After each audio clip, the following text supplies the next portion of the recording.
तर जय शिवराय सर्वांना. मी रोहित भोसले सन. तर आजचा मुद्दा आहे प्रतीक शिंदे. खूप लोक मला रील वगैरे शेअर करतायत की प्रतीक शिंदेला अटक झाली, प्रतीक शिंदेला असं झालं, प्रतीक शिंदेने असं केलं, प्रतीक शिंदेने तसं केलं, गाड्या पलट्या केल्या, माच करतो, दुनिया करतो, काही करतो, XYZ. तर विषय असा आहे की प्रतीक शिंदेला अटक झाली, दुनिया झाली, रोस्टरला मारलं, उचललं, किडनॅप केलं. मुद्दा तो नाहीये. मुद्दा हा आहे की प्रतीक शिंदे फक्त प्रतीक शिंदेलाच टार्गेट केलं जाते. तर का? तर प्रतीक शिंदे बेटिंग ऍपची प्रमोशन करतो, बरोबर.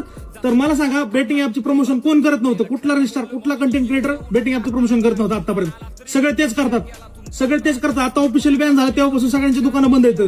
बाकी सगळे तेच करतात. प्रतीक शिंदे हा माझ्या डोळ्यासमोरचं व्यक्तिमत्व आहे.